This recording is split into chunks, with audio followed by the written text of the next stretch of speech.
Hello everyone, welcome to Teja academy. మన ఛానల్లో ఉన్న సబ్స్క్రైబర్స్ అందరికీ కూడా గుడ్ న్యూస్ అండి. ఎవరైతే సీరియస్ ఆస్పిరెంట్స్ ఈ సంవత్సరము ఎలాగైనా డిస్టిక్ మరియు హైకోర్టు ఉద్యోగం సాధించాలనే లక్ష్యంతో ఉన్నారో, లాస్ట్ ఇయర్ మిస్ అయ్యారో, తప్పకుండా మన కోర్స్ అయితే మీకు 100కు 100% యూజ్ అవుతుందండి. ఖచ్చితంగా ఉద్యోగం సాధించవచ్చు. కేవలం ₹399 1 ఇయర్ వ్యాలిడిటీతో అయితే కోర్స్ అందిస్తున్నాము. ఇందులో 1000+ classes, test series and PDF material కూడా అందచేయడం జరుగుతుంది. And more over top 25 grand టెస్ట్లు కూడా ఇందులో అప్డేట్ చేయడం జరుగుతుందండి. ఈచ్ పేపర్ 100 మార్కులకు గాను అప్డేట్ చేయడము జరుగుతుంది. పేపర్ 100 మార్క్స్తో అయితే సేమ్ హైకోర్టు ఎగ్జామ్ ఏ విధంగా ఉంటుందో అదే విధంగా ఎగ్జామ్ అయితే కండక్ట్ చేయడం అయితే జరుగుతుందండి యాజ్ పర్ ద సిలబస్. మరి ఆఫరం కేవలము మొదటి 500 మందికి మాత్రమే ఉంటుంది. ఒకవేళ మీకు ఫుల్ కోర్స్ వద్దు, మాకు ఓన్లీ గ్రాండ్ టెస్ట్లు కావాలనుకుంటే కూడా అందుబాటులో ఉన్నాయి. జస్ట్ ₹199కే టాప్ 25 గ్రాండ్ టెస్ట్లు మీకు అందచేయడం జరుగుతుంది. లింక్ వీడియో డిస్క్రిప్షన్లో ఇస్తానండి. యాప్ డౌన్లోడ్ చేసుకోండి.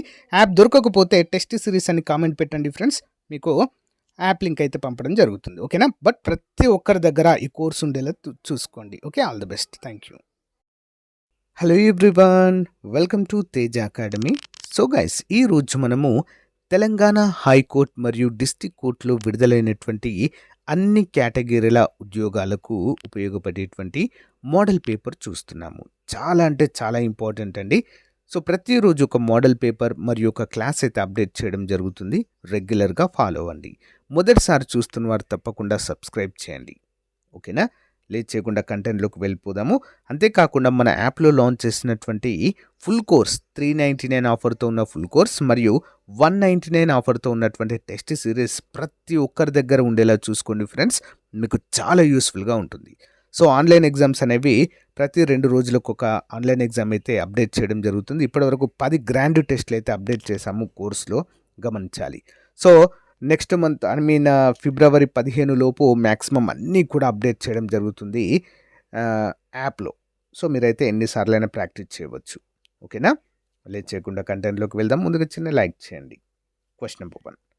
హరప్పా నాగరికత స్థలాల్లో గుర్రం శరీర భాగాల ఆనవాళ్లు లభించిన ఏకైక ప్రదేశం ఏంటి? గుర్రానికి సంబంధించినటువంటి శరీర భాగాల ఆనవాళ్లు ఎక్కడ లభించాయండి? ఏ ప్రదేశంలో జరిపిన త్రవ్వకాల్లో లభించాయంటే సుర్కటోడా అనేటువంటి ప్లేస్లో లభించడం జరిగింది. Okay, next 1. బౌద్ధ మతము, బౌద్ధ సాహిత్యంలో ప్రసిద్ధి చెందిన జాతక కథలు ఎందులో భాగము?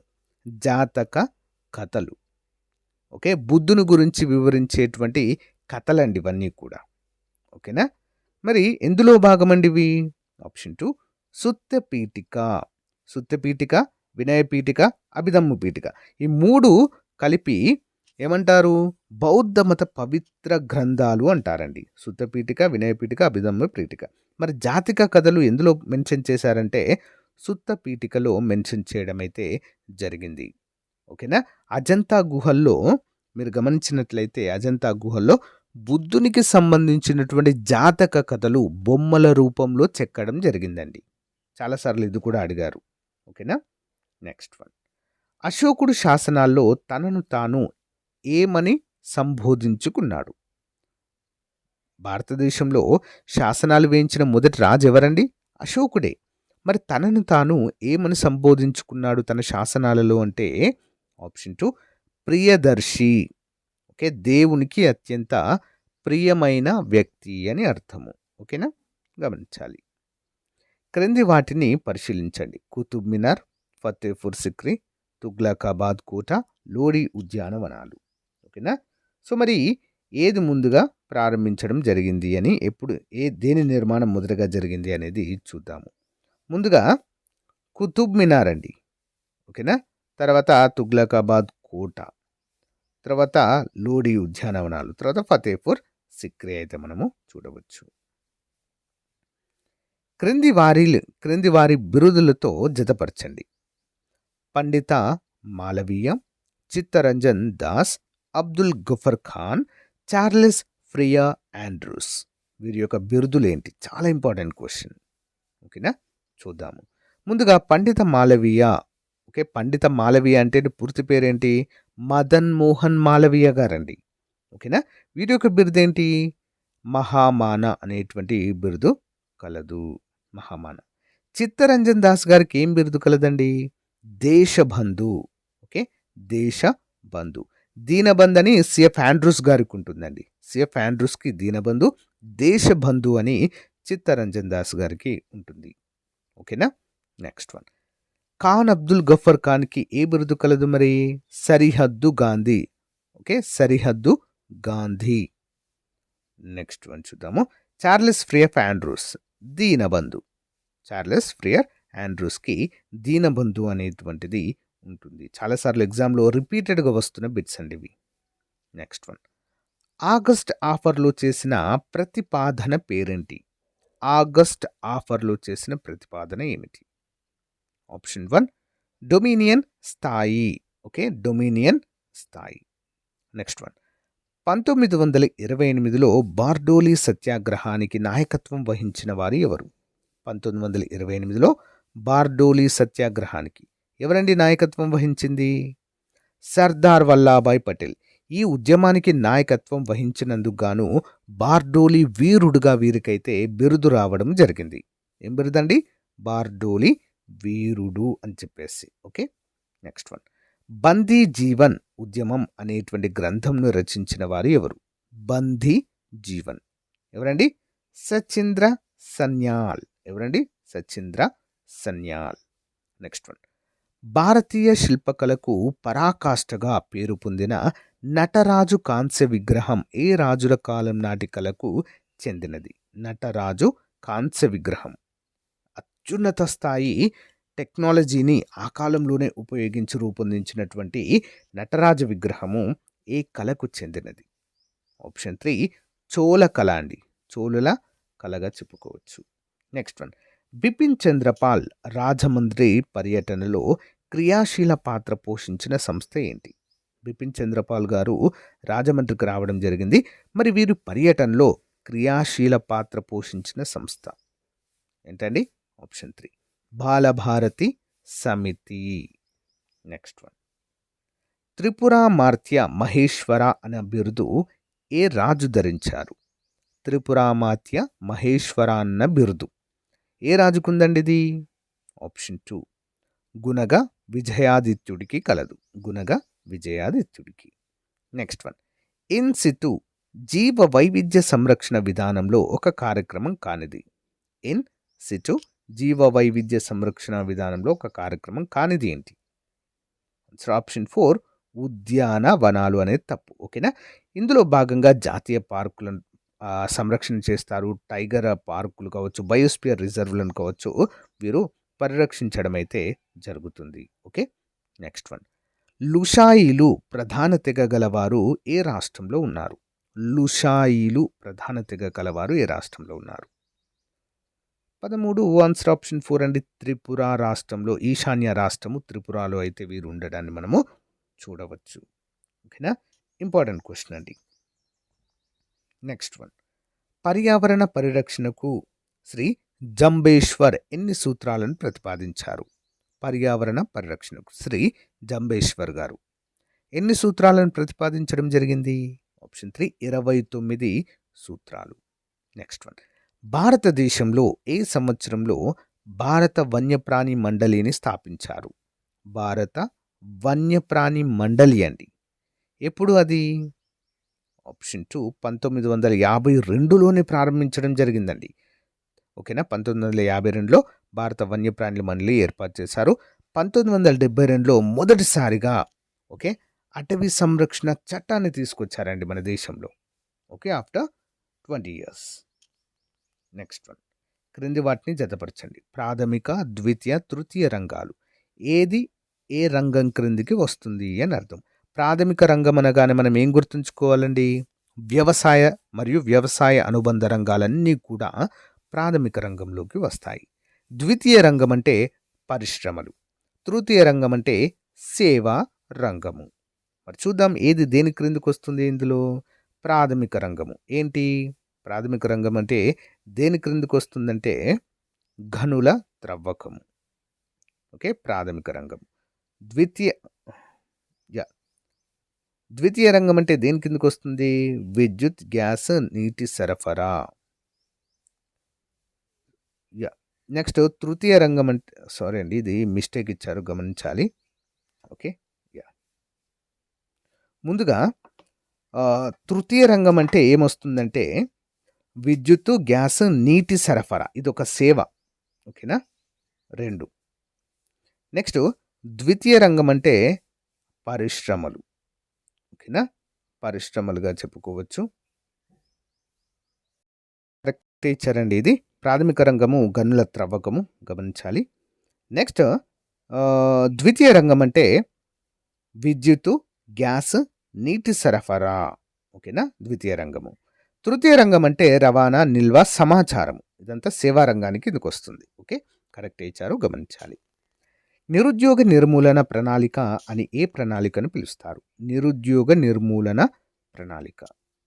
17వ ఆన్సర్ ఆప్షన్ 3 6వ పంచవర్ష ప్రణాళికని నిరుద్యోగ నిర్మూలన అంటే ఈ ప్రణాళికలో ఎక్కువగా నిరుద్యోగను పోగొట్టి ఉద్యోగ కల్పన చేయడమే ప్రాథమిక లక్ష్యము. ఓకేనా? Important. Next one. Repo rate విషయంలో క్రింది వాటిలో సరైనది ఏంటి? Repo rate. 18 ఆన్సర్ ఆప్షన్ 3 ఒక రేటు వద్ద భారతీయ రిజర్వ్ బ్యాంక్ వాణిజ్య బ్యాంకుల పరపతిని అందిస్తుంది. మనకు 2 రకాలు ఉంటాయండి. Repo rate and reverse repo rate. ఓకేనా? రెపో రేట్ అంటే ఏంటి మరి? ఒక రేటు వద్ద రిజర్వ్ బ్యాంకు వాణిజ్య బ్యాంకులకు లోన్లు ఇస్తుందండి. ఆ రెపో రేట్ అంటే ఏంటి? వడ్డీ రేట్ అంటే సింపుల్. ఇప్పుడు రిజర్వ్ బ్యాంకు వివిధ చిన్న బ్యాంకులు ఉంటాయి కదా, వాటికి వడ్డీ ఇస్తుంది సింపుల్. ఏ పర్సంటేజ్ మీద అంటే రెపో రేట్ అనేది ఉంటుంది. ఆ పర్సంటేజ్ పైన వడ్డీ ఇస్తుంది. ఓకేనా? అంతేకాకుండా మన బ్యాంకులు కూడా చిన్న చిన్న బ్యాంకులు కూడా రిజర్వ్ బ్యాంకులో డిపాజిట్ చేస్తాయి. సో వాటికి రిజర్వ్ బ్యాంక్ ఇంట్రెస్ట్ పే చేస్తుంది. దాన్నే రివర్స్ రెపో రేట్ అంటాము. Okay, simple. ఓకే, గుర్తుంచుకోవాలి. భారత రాజ్యాంగంలోని క్రింది అంశాలలో దేనిని నేషనల్ గ్రీన్ ట్రిబ్యునల్ చట్టము 2010కి అనుగుణంగా చట్టం చేయడం జరిగింది? సో ఏంటండి మరి అది? 19. ఆన్సర్ ఆప్షన్ 1 ఏ మాత్రమే. క్రింద ఇచ్చిన సంకేతాల ద్వారా సరైన సమాధానం ఏంటండి? ఏ మాత్రమే. 21 ప్రకటనలో భాగంగా భావించిన ఆరోగ్యకరమైన వాతావరణాన్ని పొందేటువంటి హక్కు. ఓకే, నేషనల్ గ్రీన్ ట్రిబ్యునల్ చట్టము 2010 అనుగుణంగా చట్టమైంది. దేనికండి? 21వ ప్రకటనలో భాగంగా భావించబడిన ఆరోగ్యకరమైన వాతావరణాన్ని పొందే హక్కు, దానిలో భాగంగానే దీన్ని రూపొందించడం జరిగింది. Next one. క్రింది వాటిని జతపరచండి. గ్రంథులు స్రవించేటువంటి హార్మోన్స్. అవటు గ్రంథి, క్లోమ గ్రంథి, పీయూష గ్రంథి, అధివృక్క గ్రంథి. ఓకే, 20వది ఆన్సర్ చూద్దాము. ముందుగా అవటు గ్రంథి ఏది విడుదల చేస్తుందండి? ఏ హార్మోన్ స్రవిస్తుందంటే థైరాక్సిన్. ఓకే, థైరాయిడ్ లోపం వల్ల ఇది వస్తుందండి. నెక్స్ట్ క్లోమ గ్రంథి ఏంటది? గ్లూకాగాన్. నెక్స్ట్ పీయూష గ్రంథి ఏంటండి? వాసోప్రెసిన్. అధివృక్క గ్రంథి ఎడ్రినల్. ఏంటది? ఎడ్రినల్. Important question. ఇందులో పీయూష గ్రంథిని మాస్టర్ గ్లాండ్ అంటారండి. ఓకే, మాస్టర్ గ్లాండ్ అన్ని గ్రంథులని సమన్వయపరుస్తూ ఉంటుంది ఇది. ఓకే, చిన్న బఠానీ గింజ ఆకారంలో మెదడుకు కింది భాగంలో ఉంటుందండి. Okay, next one. ఈ క్రింది వానిలో ఏ వికిరణాలు మానవుని చర్మంపై పడినప్పుడు చర్మ వ్యాధులతో పాటు క్యాన్సర్ వ్యాధి కూడా వస్తుంది? ఏ కిరణాలండి? అతి నీలలోహిత కిరణాలండి. చర్మం పైన డైరెక్ట్ పడకూడదు. మరి వీటిని సూర్యుడు విడుదల చేయడం జరుగుతుంది. సూర్యుడి నుండి అతి నీలలోహిత కిరణాలను అడ్డుకొని మనకి రక్షణ కల్పించేదే ఓజోనో పొర. ఓకే, O3 అంటాం మనం. ఓజోనో లేయర్. మీ అందరికీ చిన్న క్వశ్చన్ అండి. ఓజోనో లేయర్ అనేది మన వాతావరణంలోని పొరల్లో ఏ పొరలో ఉంటుంది? ఏ ఆవరణంలో ఉంటుంది? కామెంట్ చేయండి ఫ్రెండ్స్ అందరూ కూడా. మీకు తెలియకపోతే O3 లేయర్ అని కామెంట్ పెట్టండి, నేను ఆన్సర్ చెప్తా. But important. Okay, next. భూమి పొరల్లో అత్యధికంగా లభించే లోహం ఏది? ఏంటండి? అల్యూమినియం. Next one. అణుధార్మికతకు సంబంధించి క్రింది వాక్యాలలో సరికానిది ఏంటి? ఓకే, 23. ఆన్సర్ ఆప్షన్ 3 అండి. రేడియో ధార్మికతను 1896లో రూథర్‌ఫర్డ్ కనుగొన్నారనేది తప్పు. ఓకేనా? చూద్దాం. పరమాణు సంఖ్య 82 కంటే అధికంగా ఉన్న పరమాణువుల కేంద్రకాలు అస్థిరంగా ఉంటాయి. కరెక్ట్. నెక్స్ట్, ఆ స్థిరత్వాన్ని సంపాదించుకునే క్రమంలో కేంద్రకాలు శక్తిని కిరణాల రూపంలో ఉద్గారిస్తాయి. కరెక్ట్. రేడియో ధార్మికతను రూథర్‌ఫర్డ్ కనుగొన్నారండి? కాదండి. రేడియో ధార్మికతను హెన్రీ బెక్వెరెల్ కనుగొన్నారు. హెన్రీ బెక్వెరెల్ కనుగొనడం జరిగింది. కృత్రిమ రేడియో ధార్మికతను కనుగొన్న వారు మేడమ్ క్యూరీ గారు. ఓకే, గమనించాలి. నెక్స్ట్, అస్థిర పరమాణు కేంద్రాల నుంచి వెలువడే ఆల్ఫా, బీటా మరియు గామా కిరణాలను బెకరెల్ కిరణాలు అంటారు. ఓకే, ఎందుకంటే బెక్వెరెల్ అనేటువంటి వ్యక్తి కనుగొన్నారు కాబట్టి దాన్ని బెకరెల్ కిరణాలు అనే పేరుతో వీటికి పేరు పెట్టడము జరిగింది. ఓకే, మూడవ తప్పు, అన్నీ సరైనవే. Okay, 24 number 24. క్రింది అణు విద్యుత్ కేంద్రాలను అవి స్థాపించిన రాష్ట్రాల ఆధారంగా జతపరచండి. ఓకేనా? అణు విద్యుత్ కేంద్రాలు తమిళనాడు, మహారాష్ట్ర, కర్ణాటక, ఉత్తరప్రదేశ్. ఏ రాష్ట్రంలో ఏ అణు విద్యుత్ కేంద్రము ఉంది? చూద్దాం. ముందుగా తమిళనాడు. ఇక్కడ కుండంకులం న్యూక్లియర్ పవర్ స్టేషన్ కలదు. కుండంకులం ఉంది, మీనంబంకం ఉంది. ఓకేనా? సో కొన్ని అయితే ఇక్కడ ఉన్నాయి. మొత్తం 2, 3 ఉంటాయండి ఇక్కడ. నెక్స్ట్, మహారాష్ట్ర. మరి భారతదేశంలో మొట్టమొదటి అణు విద్యుత్ కేంద్రం అండి. ఎక్కడండి? Tarapur atomic power station. Next, Karnataka ఏంటండి? కైగా అణు విద్యుత్ కేంద్రం, కైగా. ఉత్తరప్రదేశ్ నరోరా అణు విద్యుత్ కేంద్రం, గుర్తుంచుకోవాలి. నెక్స్ట్ వన్, ఎవరెస్ట్ శిఖరాన్ని అధిరోహించిన మొదటి భారతీయుడు ఎవరు? Option 3 Tenzing Norgay. International committee of the red cross యొక్క ప్రధాన కార్యాలయం ఎక్కడ ఉంది? ఇంటర్నేషనల్ రెడ్ క్రాస్ యొక్క ప్రధాన కార్యాలయం ఆప్షన్ 1 జెనీవా, స్విట్జర్లాండ్లో కలదు.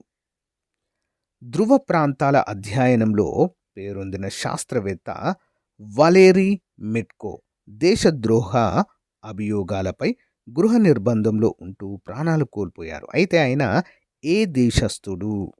ఇంపార్టెంట్. 27 ఆప్షన్ 4 అండి, రష్యా. నెక్స్ట్, ఐక్యరాజ్యసమితి పర్యావరణ సంస్థ ప్రధాన కార్యాలయం ఎక్కడ ఉంది? 28 ఆన్సర్ ఆప్షన్ 2 అండి, నైరోబి అండి, కేనియా రాజధాని నైరోబి. క్రింది వాటిని జతపరచండి. కమిటీ సిఫారసు. ఓకే, పంచాయతీరాజ్ వ్యవస్థకు సంబంధించినటువంటి క్వశ్చన్ అండి ఇది. బల్వంతరాయ్ మెహతా, అశోక్ మెహతా, కె సంతానము, ఎల్ఎం సింఘ్వి కమిటీ. సో చూద్దాము, ఇంపార్టెంట్ క్వశ్చన్ అండి. సో ముందుగా బల్వంతరాయ్ మెహతా ఏం సిఫారసు చేసిందంటే జిల్లా పరిషత్ సలహా సంస్థనైతే సిఫారసు చేయడం జరిగింది. అశోక్ మెహతా జిల్లా పరిషత్ కార్యనిర్వాహక సంస్థను సిఫారసు చేయడం జరిగింది. నెక్స్ట్, కె సంతానం కమిటీ పంచాయతీరాజ్ ఫైనాన్స్ కార్పొరేషన్ సిఫారసు చేయడం జరిగింది. ఎల్ఎం సింఘ్వి న్యాయ పంచాయతీలను మరి ప్రపోజ్ చేయడం అయితే జరిగింది. ఇంపార్టెంట్. నెక్స్ట్, నేను ప్రీవియస్గా ఒక క్వశ్చన్ అడిగానండి. భారతదేశంలో 3 అంచెల పంచాయతీరాజ్ వ్యవస్థను ప్రారంభించడానికి సిఫారసులు చేసిన వ్యక్తి ఎవరంటే బల్వంతరాయ్ మెహతా కమిటీ. ఇంపార్టెంట్, దాన్నే మనం ప్రజెంట్ ఫాలో అవుతున్నాం. ఓకే, నెక్స్ట్ వన్, పార్లమెంటరీ కమిటీలకు సంబంధించి క్రింది వానిలో సరైన ప్రకటన ఏది? పార్లమెంటరీ కమిటీలకు సంబంధించి 35 ఆప్షన్ 1 అంచనాల కమిటీ సభ్యులకు లోక్సభ సభ్యులను ఎన్నుకుంటారు. అంచనాల కమిటీ సభ్యులను లోక్సభ సభ్యులు ఎన్నుకుంటారనేది సరైన ప్రకటనగా చెప్పుకోవచ్చు. ఓకే, నెక్స్ట్ వన్, అధిక రక్తపోటును నియంత్రించడానికి ఉపయోగించే ఆల్కలాయిడ్ పేరేంటి? అధిక రక్తపోటును నియంత్రించడానికి ఉపయోగించే ఆల్కలాయిడ్ అంటే బీపీ నియంత్రించడానికి ఏంటండి? ఆప్షన్ 3 రిసర్పైన్ అనేటువంటిది, రిసర్పైన్. ఓకే, రిసర్పైన్. నెక్స్ట్, క్రింది వాటిని జతపరచండి. ధ్వని కీచుదనము, శ్రవ్య అవధి, కంపన పరిమితి, ధ్వని శక్తి ప్రమాణము ఏంటి? 32 1 by 1 చూసేద్దామండి. ముందుగా ధ్వని కీచుదనము దేనివల్ల వస్తుందండి? పిచ్, మనము పలికేటువంటి పిచ్ ఉంటుంది కంటే దానివల్ల కీచుదనం వస్తుంది. లేడీస్లో ఎక్కువగా ఉంటుంది ఇది. నెక్స్ట్, శ్రవ్య అవధి ఎంత ఉంటుంది? వినడానికి ఎంత వరకు మనము వినగలుగుతామంటే 20 హెర్ట్జ్ టు 20,000 హెర్ట్జ్ వరకు మనం వినగలుగుదాం. శ్రావ్య అవధి అంటారు దాన్ని. కంపన పరిమితిని ఎందులో కొలుస్తారండి? తీవ్రత. ఓకే. ధ్వని శక్తి ప్రమాణం ఏంటి? డెసిబెల్స్. ఓకేనా? ధ్వనిని ఎందులో కొలుస్తారండి? డెసిబెల్స్‌లో మనము కొలుస్తాము. Next one. ఈ క్రింది ప్రక్రియలలో ఏది ఎండమావికి ఒక మంచి ఉదాహరణ? ఎడారుల్లో మనం చూస్తామండి, అక్కడ నీళ్లు లేకపోయినా కూడా నీళ్లు ఉన్నాయి అనేటువంటి భ్రమ కలగడమే ఎండమావి అంటారండి. ఓకేనా? దానికి బెస్ట్ ఎగ్జాంపుల్ ఏంటండి? ఏ కాంతి యొక్క ఏ ధర్మం ద్వారా ఇది ఏర్పడుతుంది అంటే సంపూర్ణాంతర కాంతి పరావర్తనము అనేటువంటి ధర్మం ద్వారా మరి ఎండమావులు ఏర్పడతాయి ఎడారుల్లో. ఎడారులే కాదండి, మనము రోడ్డు పైన వెళ్తుంటే తారు రోడ్డు పైన బాగా ఎండ కొడుతున్నప్పుడు దూరంలో చూస్తే ఏదో నీటి గుంటలాగా కనిపిస్తూ ఉంటుంది నీటి ఆ షైనింగ్కి. కానీ అక్కడ నీరు ఉంటుందా అంటే ఉండదు. ఓకేనా? రైట్. నెక్స్ట్. వేదాలను ఆంగ్లానికి అనువదించిన ప్రసిద్ధ సంస్కృత పండితుడు మ్యాక్స్ ముల్లర్ జన్మతః ఏ దేశానికి చెందినవారు? Max Muller. 34 option 2 Germany. Next one. నోటి ద్వారా పీల్చే కోవిడ్-19 టీకాను ప్రారంభించిన దేశం ఏది? నోటి ద్వారా కోవిడ్-19 టీకా. 35. ఆన్సర్ వచ్చేసి ఆప్షన్ 2 అండి, చైనా. నెక్స్ట్. ఇటీవల ప్రకటించిన జాతీయ చలనచిత్ర అవార్డులో ఉత్తమ నటుడు అవార్డు పొందిన మొదటి తెలుగు వ్యక్తి for the first time in history అండి. ఓకేనా? జాతీయ అవార్డు అందుకున్నటువంటి తెలుగు నటుడి పేరేంటి? ఎవరండి? అల్లు అర్జున్ గారికి రావడం జరిగింది పుష్ప సినిమాకి గాను. Next one. డక్వర్త్ లూయిస్ పద్ధతి ఏ క్రీడకు చెందినది? ఏంటండి? క్రికెట్. అంటే వర్షం పడినప్పుడు క్రికెట్ మ్యాచ్ జరుగుతున్నప్పుడు మధ్యలో వర్షం పడింది అనుకోండి, డక్వర్త్ లూయిస్ పద్ధతిలో విజేత ఎవరు అనేది తెలుస్తారు. ఓకే. ఇటీవల ఆ వ్యక్తి, దాన్ని కనిపెట్టిన వ్యక్తి మరణించారండి లాస్ట్ ఇయర్. ఓకే. భూమిపై జనాభా ఏ రోజున 800 కోట్ల స్థాయికి చేరిందని ఐరాసాకు చెందిన జనాభా నిధి పేర్కొంది? 38. ఆన్సర్ వచ్చేసి ఆప్షన్ 2 అండి. 2022 నవంబర్ 15న 800 కోట్లు దాటిందండి. Okay. Sample registration system report 2022 ప్రకారము ఇప్పటి వరకు నవజాత శిశు మరణాల రేటు ఎస్డిజి లక్ష్యాన్ని క్రింది వాటిలో ఏ రాష్ట్రం చేరుకోలేదు? 39. Answer option 1 Haryana. స్త్రీ పురుష నిష్పత్తి చాలా తక్కువగా ఉండేటువంటి స్టేట్ ఇది. ఓకే. Next one. భారతదేశ 2వ జాతీయ మోడల్ వేద పాఠశాల ఇటీవల ఎక్కడ ప్రారంభమైంది? వేద పాఠశాల పూరి అండి, పూరి, ఒడిషా. జార్ఖండ్లో వివిధ వర్గాల ప్రజలకు రిజర్వేషన్లు ప్రస్తుతం ఉన్న 60% నుంచి ఎంత శాతానికి పెంచుతూ రాష్ట్ర శాసనసభ ఓ బిల్లును ఆమోదించింది? ఎంత శాతానికి పెంచారండి? 77% పెంచడం అయితే జరిగింది. Next one. కేంగ్ ఎంబ్రాయిడరీ ఆర్ట్ ఏ రాష్ట్రానికి చెందిన ప్రఖ్యాత సాంప్రదాయ కళ? కేంగ్ ఎంబ్రాయిడరీ ఆర్ట్. 42 ఆప్షన్ 1 మేఘాలయలో ప్రసిద్ధి. నెక్స్ట్. ఉత్తర భారతదేశపు మొట్టమొదటి hyper scale data centre Yotta E1ని ఏ రాష్ట్రం ప్రారంభించింది? Yotta E1 hyper scale data centre అండి ఇది. ఓకే. ఎక్కడ ప్రారంభించడం జరిగింది? 43. Answer option 1 Uttar Pradesh. Next one. Pacific ద్వీప దేశాలతో ఇటీవల ఏ దేశం భాగస్వామ్య ఒప్పందంపై సంతకం చేసింది? Answer option 2 USA. Next one. వైశాల్యపరంగా దేశంలో తెలంగాణ రాష్ట్ర స్థానము ఎంత? ఆన్సర్ ఆప్షన్ 2 అండి, 11వ స్థానంలో ఉంది వైశాల్యపరంగా తెలంగాణ రాష్ట్రము. నెక్స్ట్. తూర్పు కనుమలు నిర్మాణం దృష్ట్యా తూర్పు కొండలుగా తెలంగాణ రాష్ట్రంలోని మొదటగా ఏ జిల్లాలో విస్తరించాయి? తూర్పు కనుమలు తూర్పు కొండలుగా ఎక్కడ కనిపిస్తాయి మనకి? ఆప్షన్ 1 మహబూబ్ నగర్. ఓకే. పశ్చిమ కనుమలని సహ్యాద్రిలు అని పిలుస్తారు తెలంగాణలో. తూర్పు కనుమలని తెలంగాణలో తూర్పు కొండలుగా పిలుస్తారు. ఓకే. Next one. క్రింది వాటిని జతపరచండి. గోదావరి నది, కృష్ణా నది, మంజీరా నది, ప్రాణహిత నది. ఏ ప్లేసెస్లో ఇవి జన్మించాయి? వీటి యొక్క జన్మస్థానము ఏంటి? చూద్దామండి 1 by 1.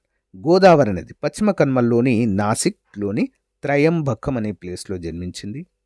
కృష్ణా నది పశ్చిమ కనుమల్లోని మహాబలేశ్వరంలో, ఇది కూడా పశ్చిమ కనుమలే. నెక్స్ట్ మంజీరా నది ఎక్కడండి? బాలాఘట్ పర్వతాలు. ప్రాణహిత నది సాత్పురా పర్వతాలలో జన్మించడం అయితే చూడవచ్చు. నెక్స్ట్ వన్, పూర్వము ఏ రైల్వే స్టేషన్ను దక్కన్ రైల్వే స్టేషన్గా పిలిచేవారు? Deccan. 48 option 2 Nampally railway station. Nizam హయాంలో దక్కన్ రైల్వే స్టేషన్గా పిలిచేవారు.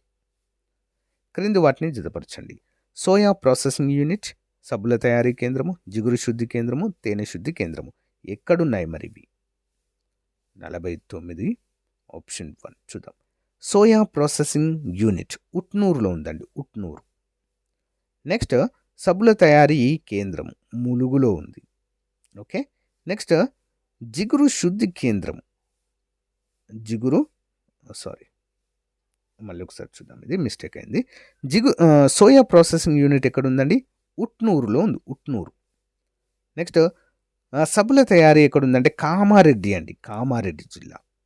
నెక్స్ట్ జిగురు శుద్ధి కేంద్రము ములుగులో ఉంటుంది, ములుగు. ఎందుకంటే ఇక్కడ అడవి ప్రాంతం కదండి, ఏజెన్సీ కాబట్టి జిగురు ఎక్కువగా లభిస్తుంది. తేనె శుద్ధి కేంద్రము నిర్మల్లో ఉంది, నిర్మల్. ఓకే. నెక్స్ట్ వన్, క్రింది వాటిని జతపరచండి. కంతనపల్లి సుజల స్రవంతి పథకము, ఎల్లంపల్లి ప్రాజెక్ట్, సింగూరు ప్రాజెక్ట్, కల్వకుర్తి ఎత్తిపోతల పథకము. మరి వీటికి గల పేరేంటి? ఓకే, ఏ పేరుతో వీటిని పిలుస్తాము? 50ది 1 by 1 చూద్దాం. ముందుగా కంతనపల్లి సుజల స్రవంతి పథకాన్ని పివి నరసింహారావు పేరుతో పిలుస్తారు. నెక్స్ట్ వన్, ఎల్లంపల్లి ప్రాజెక్ట్ని శ్రీపాద సాగర్ ప్రాజెక్టుగా పిలుస్తారు. సింగూరు ప్రాజెక్ట్ని మొగలిగుండ్ల భాగారెడ్డి పేరుతో పిలుస్తారు. కల్వకుర్తి ఎత్తిపోతల పథకాన్ని మహాత్మా గాంధీ పథకంగా పిలుస్తారు. నెక్స్ట్ వన్, మహిళా పారిశ్రామికవేత్తలను ప్రోత్సహించడానికి ఏర్పాటు చేయబడ్డ సంస్థ ఏది? 51 ఆన్సర్ ఆప్షన్ 2 విహాబ్. మిషన్ భగీరథ గురించి సరైనది ఏంటి? మిషన్ భగీరథ ఆన్సర్ ఆప్షన్ 4 అన్ని సరైనవి చూద్దాం. మిషన్ భగీరథ కార్యక్రమం ద్వారా గ్రామాల్లో తలసరి రోజుకు 100 లీటర్ల నీరు అందించబడుతుంది. మున్సిపాలిటీలలో తలసరిగా రోజుకు 135 లీటర్ల నీరు అందించడం పడుతుంది. మున్సిపల్ కార్పొరేషన్లలో రోజుకు 150 లీటర్ల నీరు అందించబడుతుంది మిషన్ భగీరథలో భాగంగా. నెక్స్ట్ 2025 జనవరి 26న తెలంగాణ ముఖ్యమంత్రి ఎన్ని పథకాలు ప్రారంభించారు? సో రీసెంట్గానే ఎన్ని పథకాలండి? 4 పథకాలను అధికారికంగా ప్రకటించడం అయితే చూడవచ్చు. నెక్స్ట్ వన్, ఏ కుతుబ్ షాహీ కాలాన్ని గోల్కొండ చరిత్రలో స్వర్ణయుగము అంటారండి? స్వర్ణయుగము ఎవరి కాలాన్ని మరి? Option 1 Mohammad Quli Qutb Shah. Next one, రాజధానిని ఔరంగాబాద్ నుంచి హైదరాబాద్కి మార్చిన అసఫ్ జాహీ ఎవరు? Option 3 Nizam Ali. Next one, Telangana ఉద్యమం కారణంగా దౌర్జన్య చర్యలు జరుగుతున్నాయని నిరాహార దీక్ష చేసిన నాయకుడు ఎవరు? తెలంగాణ ఉద్యమం కారణంగా దౌర్జన్య చర్యలు జరుగుతున్నాయని నిరాహార దీక్ష చేసిన నాయకుడు. ఆప్షన్ 1 స్వామి రామానంద తీర్థ.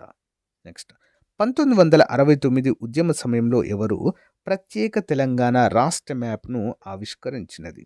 Option 1 T Purushottamarao. Next one, చెన్నారెడ్డిని ఉద్యమంలోకి ఆహ్వానిస్తూ రావోయి రావోయి వెర్రి చెన్నారెడ్డి మర్రి చెన్నారెడ్డి అంటూ పాటలు పాడింది ఎవరు? ఆప్షన్ 1 సంగంరెడ్డి సత్యనారాయణ గారు. నెక్స్ట్, తెలంగాణ తిరుపతిగా క్రింది ఏ దేవాలయాన్ని అంటారు? తెలంగాణ తిరుపతి అండి. ఆన్సర్ ఆప్షన్ 4 అండి. ఓకేనా? 59 ఆప్షన్ 4 చిలుకూరి బాలాజీ టెంపుల్ని తెలంగాణ తిరుపతిగా పేర్కొంటారు. ఉస్మానియా క్యాంపస్లో అనేటువంటి పాటను రాసినది ఎవరు? ఉస్మానియా క్యాంపస్లో. ఆప్షన్ 2 అభినయ శ్రీనివాస్. సో గైస్, ఇది రోజుకు సంబంధించిన మోస్ట్ ఇంపార్టెంట్ మోడల్ పేపర్ అండి. నచ్చితే లైక్ చేయండి, తప్పకుండా మీ ఫ్రెండ్స్తో షేర్ చేయడం మాత్రం మర్చిపోవద్దు. మన యాప్లో లాంచ్ చేసినటువంటి కోర్సుని ప్రతి ఒక్కరు తీసుకోవడానికి ట్రై చేయండి. App link in video description. Thank you. Have a nice day. Bye.